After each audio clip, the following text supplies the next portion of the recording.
कृष्ण कृष्ण कृष्ण हरे हरे हरे राम राम राम हरे हरे। पिछली बार हम चर्चा किए थे कि गुरु के साथ कैसा व्यवहार होना चाहिए और सभी भक्तों को आदर देना चाहिए। आज उसी चर्चा को आगे कंटिन्यू करेंगे। 3 अलग अलग श्रेणी के भक्त होते हैं, उनके साथ कैसा व्यवहार करना चाहिए। यद्यपि आप इससे परिचित हो, फिर भी ये अच्छा है कि उस विषय को हम फिर से चर्चा करें, और आप चाहो तो उसमें प्रश्न भी कर सकते हो। कनिष्ठ, मध्यम, उत्तम, श्रद्धा, अनुसारी, 3 प्रकार के भक्त। एक होता है कनिष्ठ भक्त, दूसरा होता है मध्यम भक्त, और तीसरा होता है उत्तम भक्त। तो कनिष्ठ भक्त जो होता है उसकी श्रद्धा जो होती है वो कमज़ोर होती है, अर्थात वो भक्तों को आदर देना उसको आता नहीं है, उसको पसंद नहीं है।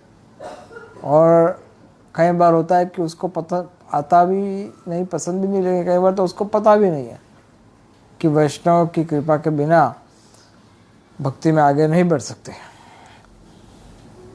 ये साधारण अंडरस्टैंडिंग है, बेसिक अंडरस्टैंडिंग। भक्त साधु संग जो है वो भक्ति का मूल है, और भक्ति की जो सिद्धि अवस्था होती है उसका भी जो अचीवमेंट है वो साधु संग। भक्ति की शुरुआत जो होती है वो होती है साधु संग से, और भक्ति की जो सिद्ध अवस्था होती है उस सिद्ध अवस्था में जो मुख्य अंग होता है वो है साधु संग। गुरु कृष्ण प्रसादे पाए भक्ति लता बीज, भक्ति लता का बीज गुरु की कृपा से प्राप्त होता है। फिर शुद्ध भक्त चरण रेणु प्रेम लतिकारम, व्हाट इज दैट? भजन अनुकूल। भक्त सेवा परम सिद्धि, प्रेम लतिकार। भक्तों की सेवा जो है वो परम सिद्धि है, वो प्रेम लतिका का मूल। ये हुआ शुरुआत। आदौ श्रद्धा तथा साधु संग, यहाँ से शुरुआत होता है। फिर भजन क्रिया शुरू होती है, शुरुआत होती है भक्तों के साथ। और जब वो सिद्ध अवस्था होती है तब मच्चित्ता मतगत प्राणा बोधयंता परस्परम कथयंतश्च मां नित्यं तुष्यन्ति च रमन्ति च। तो ये उच्च अवस्था, सिद्ध अवस्था में ये चीज़ प्राप्त होती है। तो कई बार आप चैतन्य चरितामृत में पढ़ते हो कि चैतन्य महाप्रभु अपने भक्तों के साथ, हम लोग तो कृष्ण कथा चर्चा करते हैं थोड़ा बहुत, लेकिन चैतन्य चरितामृत आप पढ़ोगे कि रामानंद रॉय के साथ, फिर नित्यानंद प्रभु के साथ, गदाधर पंडित के साथ महाप्रभु ऐसे चर्चा शुरू करते हैं तो 8-8 घंटा, 10-10 घंटा, पूरा रात। अभी क्या चर्चा किया वो तो बताते नहीं कृष्णदास कविराज, लेकिन दोनों कृष्ण कथा पूरा रात किया ऐसा बताते हैं, सुबह सुबह तक। तो कई बार प्रश्न होता है कि ऐसा क्या चर्चा होता होगा, इतनी बातें कहाँ से मिलती है। लेकिन आप भौतिक जगत में देखते हो तो आपको बातें करने के लिए विषयों की कमी है क्या?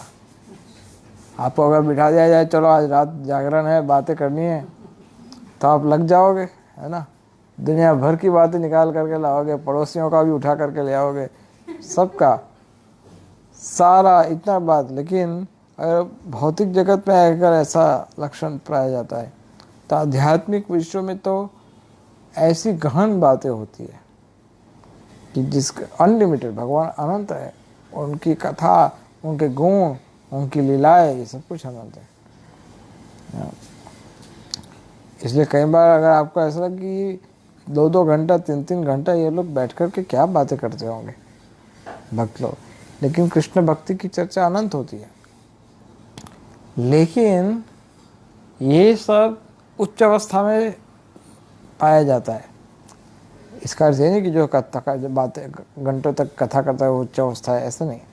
कहने का तात्पर्य है कि शुरुआत होती है साधु संग के माध्यम से, भक्ति की शुरुआत साधु संग से होती है। लेकिन कनिष्ठ अधिकारी जो होता है वो इस बात को समझ नहीं सकता, इसलिए जो ईर्ष्या और द्वेष जो पाया जाता है ना, वो कनिष्ठ अधिकारी का लक्षण है। अभी आप समझ सकते हो कि ईर्ष्या और द्वेष तो ऐसी चीज़ें है कि जो बहुत देर तक पड़ी रहती है हमारे साथ, है कि नहीं। कहीं कहीं साल बीत जाते हैं, 20-20, 25-30 साल बीत जाते हैं, कहीं बार तो जन्म बीत जाता है, लेकिन ईर्ष्या और द्वेष हमारे हृदय से जाता नहीं है। अहंकार ये हमारे हृदय से जाता है। ये कनिष्ठ अधिकारी का लक्षण है, कनिष्ठ का भाव है। मध्यम अधिकारी जो होते हैं, कनिष्ठ अधिकारी का श्रद्धा कमज़ोर होता है, और कनिष्ठ अधिकारी का श्रद्धा कमज़ोर होने का ही ये परिणाम है कि वो भक्त किसी से ईर्ष्या करता है। कमज़ोर श्रद्धा वाला भक्त है। एक बार हम यशोमती प्रभु के साथ में बैठा था, काफ़ी चर्चा हो रही थी, तो किसी के विषय में हम बात कर रहे थे, किसी और के विषय में। तो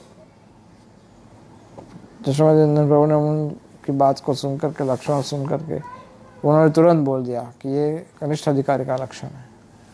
और फिर उन्होंने बताया कनिष्ठ अधिकारी किसे कहते।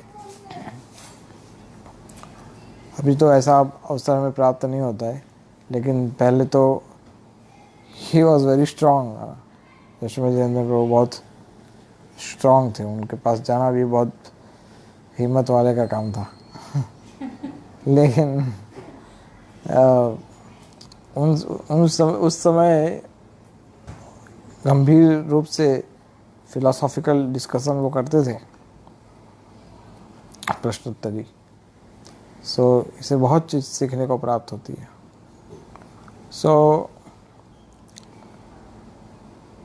कनिष्ठ अधिकारी जो होता है उसके विषय में, जैसे हम उपदेशामृत का जो श्लोक है जिसमें रूप गोस्वामी कहते हैं कि उन जो आगे बढ़े हुए भक्तों हैं उनको आदर देना नहीं जानता, और भगवान को सबके हृदय में बैठा है ऐसा मानता नहीं। वो मंदिर में भगवान बैठा है ऐसा मानता है।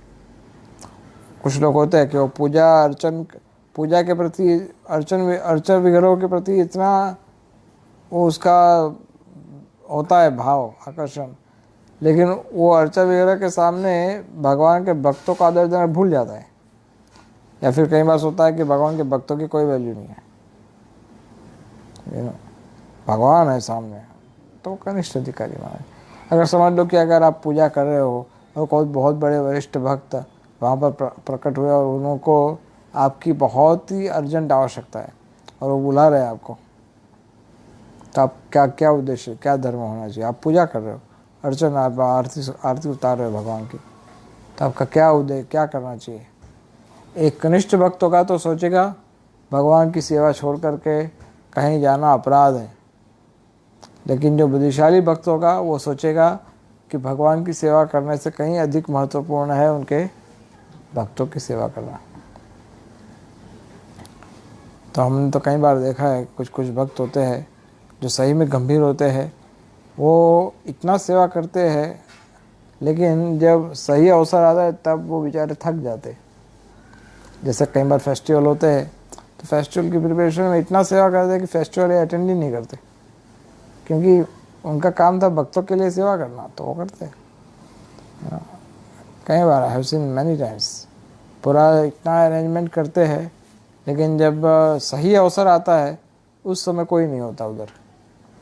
जब उनका नाम अनाउंसमेंट होता है कि ये सेवा इन्होंने किया था, वो बेचारा होता ही नहीं उधर, क्योंकि वो इतना सेवा किया है भक्तों का। ये भाव होना चाहिए हमारा, सेवा की भावना। क्योंकि जनरली वो कोई उद्देश्य के साथ सेवा नहीं करते, उनका एक ही कोई पर्सनल उद्देश्य नहीं है, उनका एक ही हेतु होता है भक्तों का। जो थोड़े आगे बढ़े हुए भक्त हैं उनका एक ही उद्देश्य होता है कि मैं किस तरह से वैष्णव को प्रसन्न कर पाऊँ, बस। उनको अपने विषय में कुछ पड़ी नहीं है ना।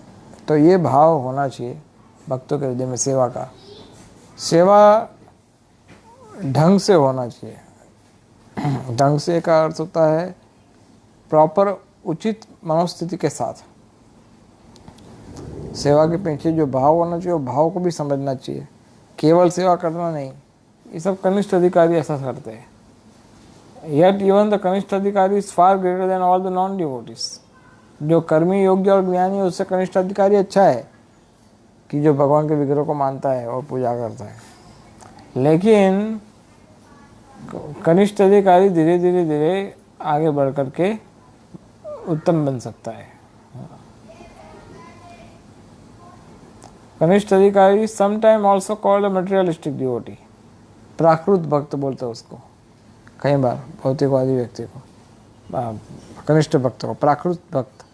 प्राकृत स्मृत, प्राकृत भक्त का अर्थ होता है कि उसको भौतिक चीज़ों के प्रति आकर्षण होता है, इसलिए उसको, जैसे हम लोग या मैं मेरे विषय में अगर बताऊं तो चाहे हम कितना भी महिमा हरि नाम का सुनते हैं, महाप्रभु की कथा सुनते हैं, लेकिन भौतिक चीज़ों के प्रति आकर्षण रहता है।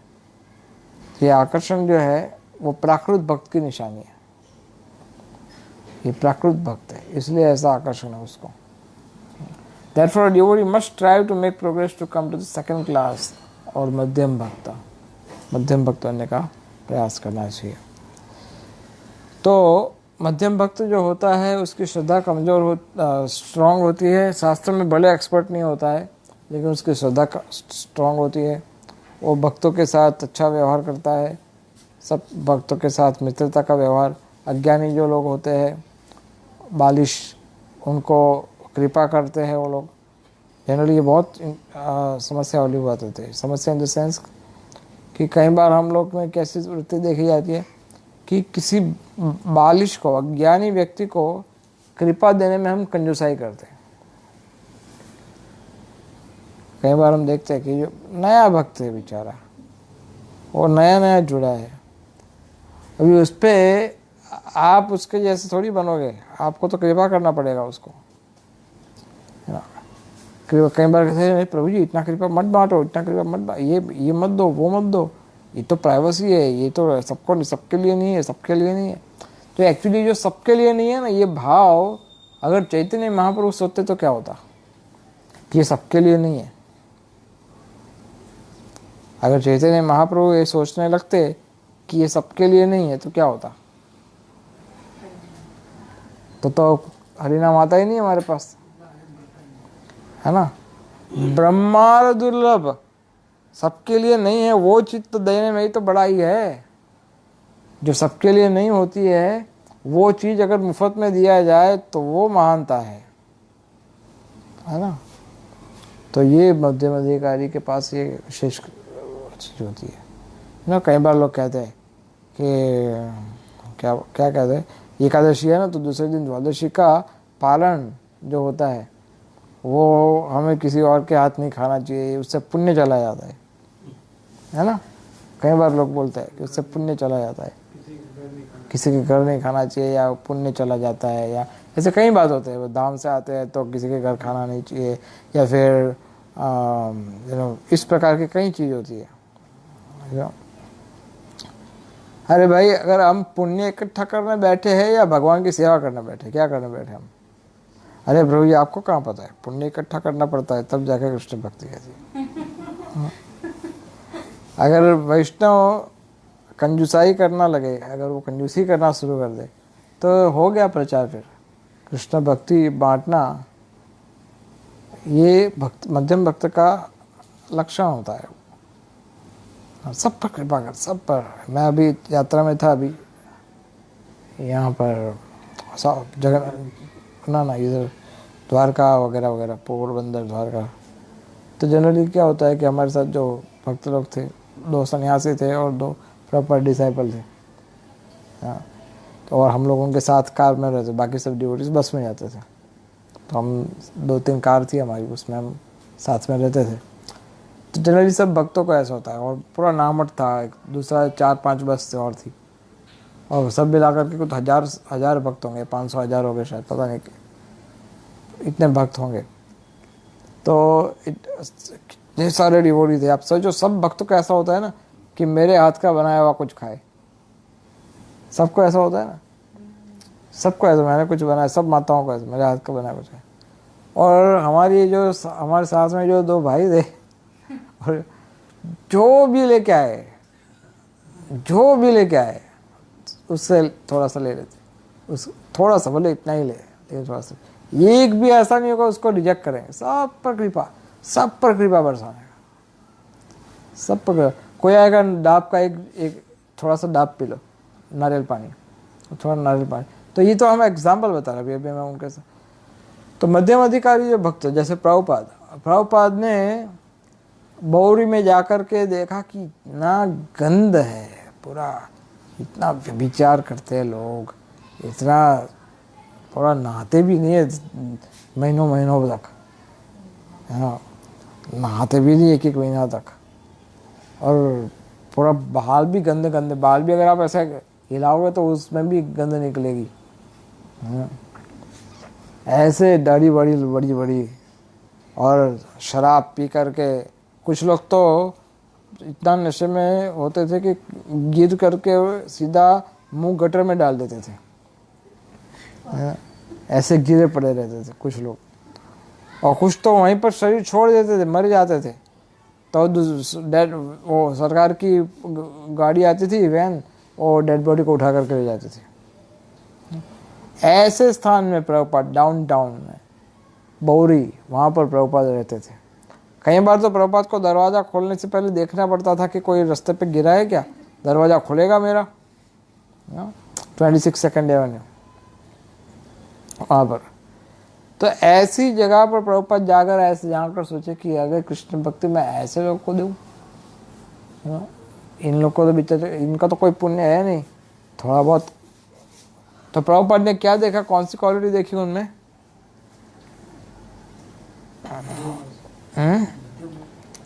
उनमें ऐसे कौन सा गुण था कि प्रभुपाद ने उनको हरिनाम दिया? ऐसे प्रभुपाद का हर कहना वो लोग मानते थे, प्रभुपाद का कहना मानते थे। फिर कौन सी ऐसी क्वालिटी थी जो प्रभुपाद ने वो देखा और वो लोग अपने घर को त्याग करके ही आए हुए थे, और कुछ सुख की सोच में थे, सुख ढूंढ रहे थे। फिर उनमें क्वालिटी थी कि वो वैष्णव अपराध नहीं किया था और संत पुरुष को आदर देते थे। प्रभुपाद को स्वामी जी के रूप में रिस्पेक्ट करते थे वो लोग, हालांकि इतने बदमाश लोग थे उनके आश्रम में, लेकिन स्वामी जी को रिस्पेक्ट करते थे, स्वामी जी को रिस्पेक्ट करते थे, और प्रभुपाद जो कहते थे उसको स्वीकार करते थे।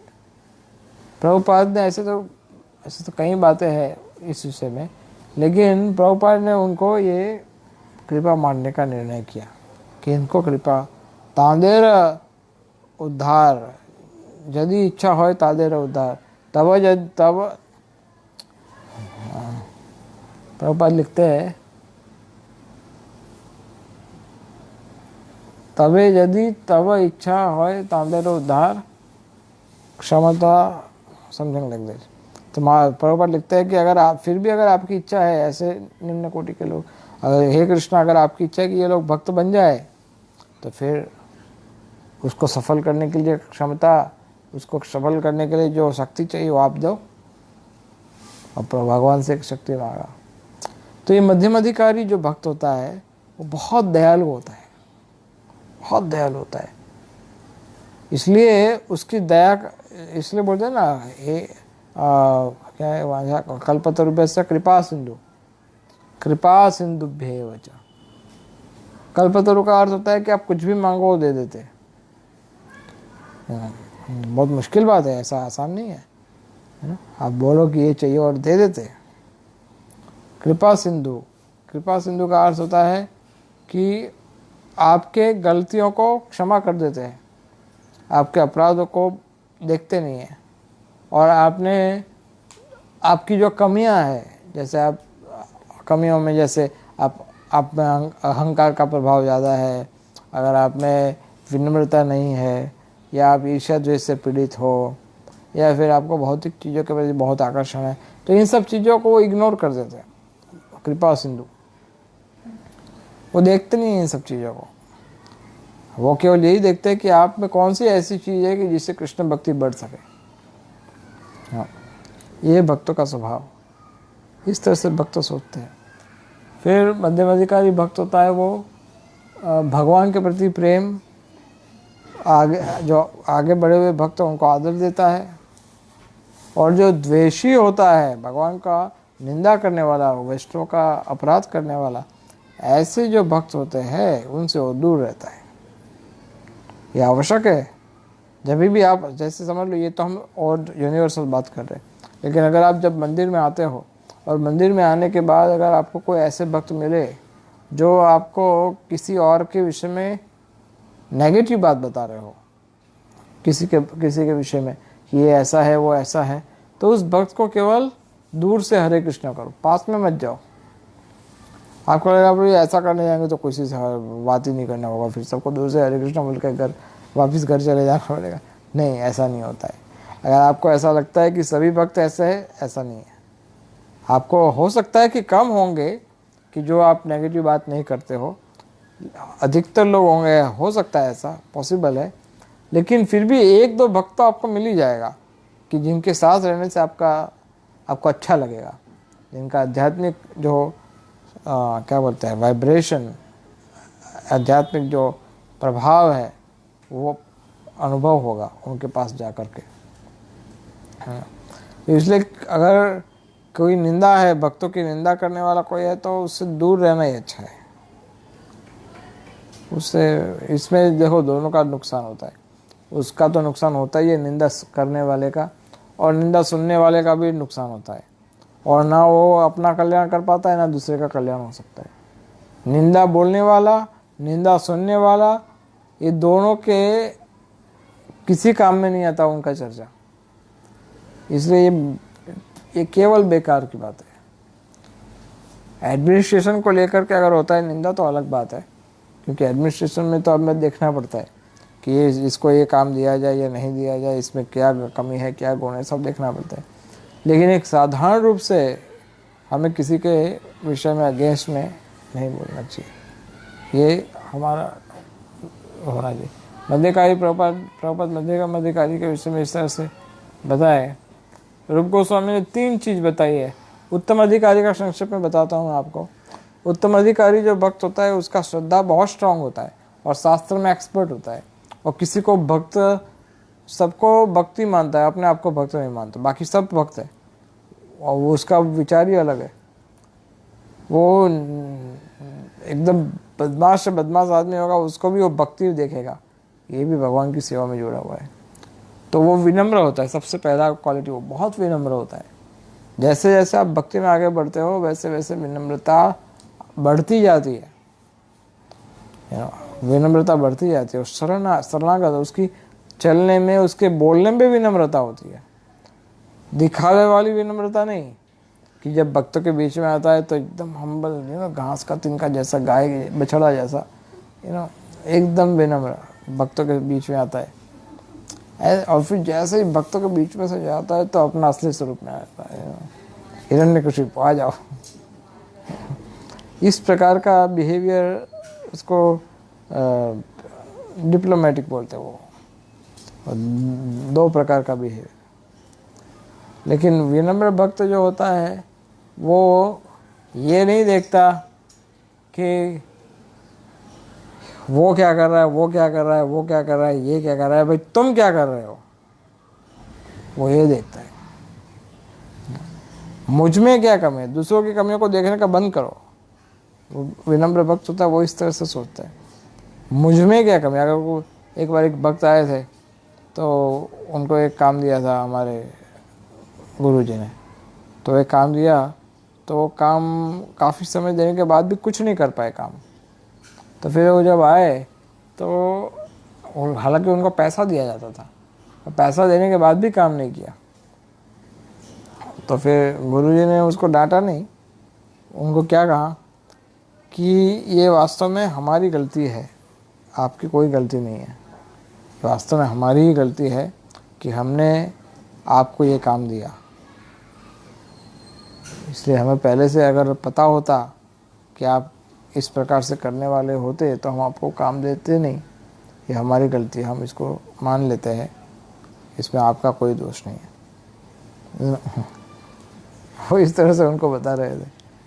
हालांकि वो तो इनडायरेक्टली बता दिया कि हमारी गलती है, लेकिन फिर भी उस व्यक्ति को तो ऐसे कहा कि तुम्हारा कोई दोष नहीं है इसमें, तुम्हारी कोई गलती नहीं है, हालांकि पैसे भी लिया, काम भी नहीं किया, फिर भी तुम्हारा कोई गलती नहीं है, गलती मेरी है कि मैंने आप जैसे आदमी को ढूंढा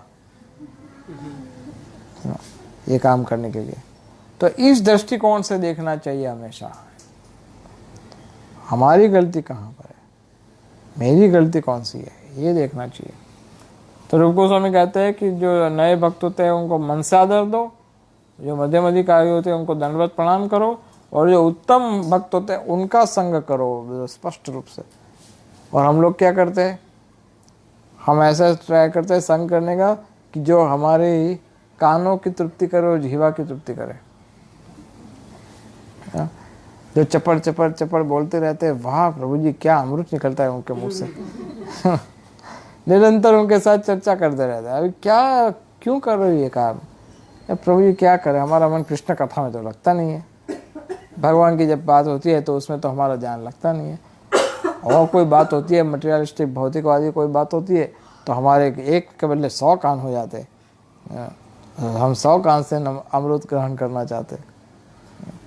तो ये हमारी प्रॉब्लम क्या है कि हम ऐसे लोग की संगत ढूंढना चाहते हैं, यू नो, कहते हैं ना एक ऐसा भी कहा जाता है, bird with the same feather flock together. तो कनिष्ठ है तो वो भी कनिष्ठ को ढूंढता है, लेकिन कनिष्ठ जो होता है उसको उत्तम की, किसी को भी उत्तम का संग करना चाहिए। उत्तम भक्त जो भक्ति में आगे बढ़े हुए ढूंढो, कौन है भक्ति में आगे बढ़ा हुआ, उनके पास जाकर के समय व्यतीत करो, सबके साथ जाकर के नहीं। फिर आप कहेंगे नहीं प्रभु फिर हम तो अकेले पड़ जाएंगे, और तुम अकेले पढ़ने के लिए कृष्ण भक्ति में आए थे या सबके साथ रहने के लिए कृष्ण भक्ति में आए थे? तुम कृष्ण भक्ति में आए थे भक्ति में आगे बढ़ने के लिए, तो ये देखना चाहिए ना कि आपको आपका जो रोग है कितना जल्दी दूर हो सकता है, ये देखना चाहिए ना।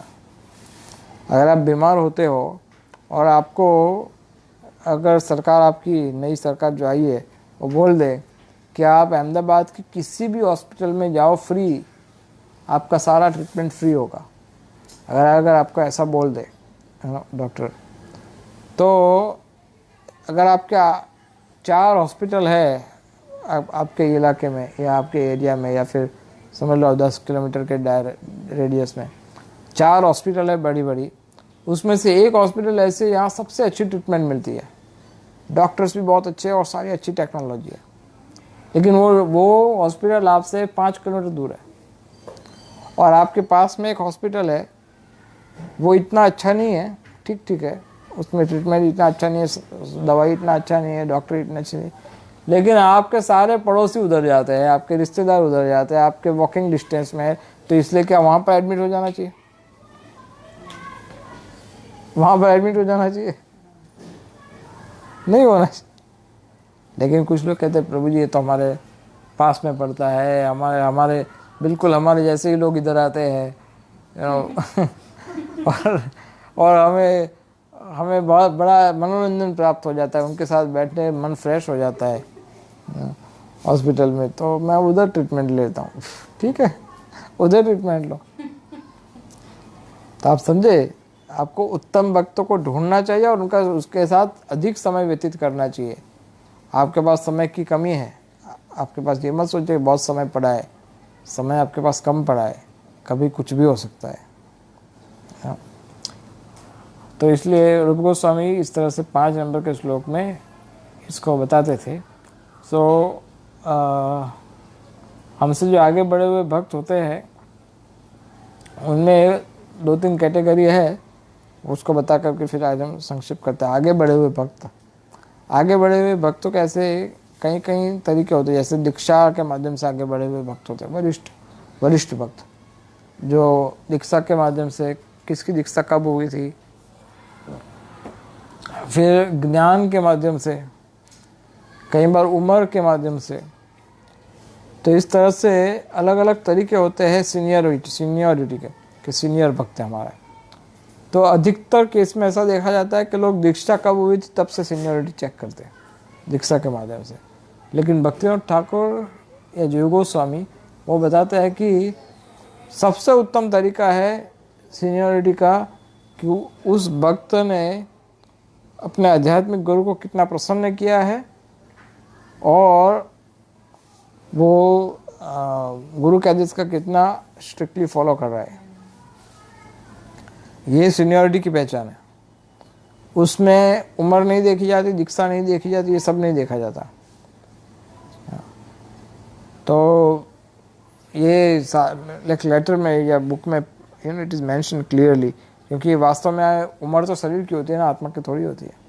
फिर भी जनरली ये स्टैंडर्ड मेंटेन किया जाना चाहिए कि अगर कोई वृद्ध व्यक्ति होता है तो चाहे वो जवान भक्त है, भक्ति में आगे बढ़ा हुआ है, फिर भी उसको आदर देता है। ये वैष्णव का क्वालिटी होता है। जो दीक्षा लिए है, हमसे पहले दीक्षा लिए है, हो सकता है कि वो भक्त आध्यात्मिक दृष्टि से हमसे आगे नहीं हो, या फिर बहुत सारी कमजोरी हो, उनमें कमियां हो, ऐसा हो सकता है। यद्यपि भक्त तो ऐसा सोचता ही नहीं है कि मुझसे कोई आगे नहीं हो सकता। वो तो ऐसा ही सोचता है कि मैं ही सबसे पीछे हूँ, बाकी सब तो आगे है। वो तो हमेशा ऐसे ही सोचता है। लेकिन अगर बहुत सारी कमियां देखी जाए उनमें भी, फिर भी उनको कम से कम दूर से तो आदर देना ही चाहिए। हो सकता है आप उनका संग ना करो, लेकिन आप उनसे दूर से तो आदर देना ही चाहिए। तो इस तरह से अलग अलग श्रेणियों में होता है, लेकिन सबसे सीनियर मोस्ट होता है गुरु। गुरु से ऊपर कोई नहीं है। गुरु के वचनों को कभी आप ठुकरा नहीं सकते। जिस दिन आपने गुरु के वचनों को ठुकराना शुरू किया, इग्नोर करना शुरू किया, आप समझ लेना कि आपके पतन का शुरुआत हो गया है। इसलिए जब आपको गुरु आज्ञा दे, और कई बार तो स्पेसिफिक सीधा मुंह पे बताते हैं कि आपको ये करना है, नाम के साथ, मिस्टर सो एंड सो आपको ये करना है। अगर फिर भी अगर आप नहीं करते तो गुरु अवज्ञा। गुरु अवज्ञा का अर्थ होता है सर्वनाश। तो गुरु सबसे ऊपर होते हैं। यद्यपि गुरु भगवान के समान होते हैं, लेकिन वो अपने आप को भगवान नहीं कहते।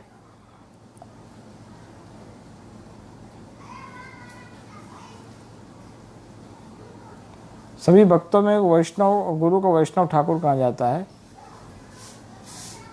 और जो गुरु के समान वरिष्ठ होता है उनको भी गुरु के समान आदर दिया जाता है। उसके बाद आता है सन्यासी। गुरु के बाद जो होते हैं सन्यासी, सन्यासी में भी अगर देखा जाए तो सबसे पहले सन्यास किसने लिया था, उस आधार पर होता है वरिष्ठ। और उसके बाद आता है ब्राह्मण दीक्षित भक्त, और उन लोगों के बीच में भी सामान्यतया किसने ब्राह्मण दीक्षा जब लिया था। और उसके बाद आता है प्रथम दीक्षित भक्त। ये एक सीनियरिटी का साइकिल, और स्पेशल रिस्पेक्ट दिया जाता है, जो चाहे भले दीक्षित हो या कोई भी हो, लेकिन अगर उम्र में बड़े हैं तो उनको आदर देना चाहिए। और गुरु का उच्चारण होता है हिज डिवाइन ग्रेस, उनको संबोधन हिज डिवाइन ग्रेस के रूप में। सारे सन्यासियों को हिज होलीनेस कहा जाता है, और सारे नॉन सन्यासी या गृहस्थ भक्त जो होते हैं उनको हिज ग्रेस या हर ग्रेस कहा जाता है। इसलिए, और सन्यासियों को महाराज कहा जाता है, और प्रभु जो गृहस्थ होते हैं उनको प्रभु कहा जाता है, और जो स्त्री होती है उनको माता जी कहा जाता है। इसलिए कई बार ये लोग गलती करते हैं, महाराज को भी प्रभु बोल देते हैं। सो इस तरह से नेक्स्ट टाइम हम चर्चा करेंगे गुरु के साथ किस प्रकार के व्यवहार हमारे होना चाहिए। So stop here. कोई प्रश्न है तो बताइए।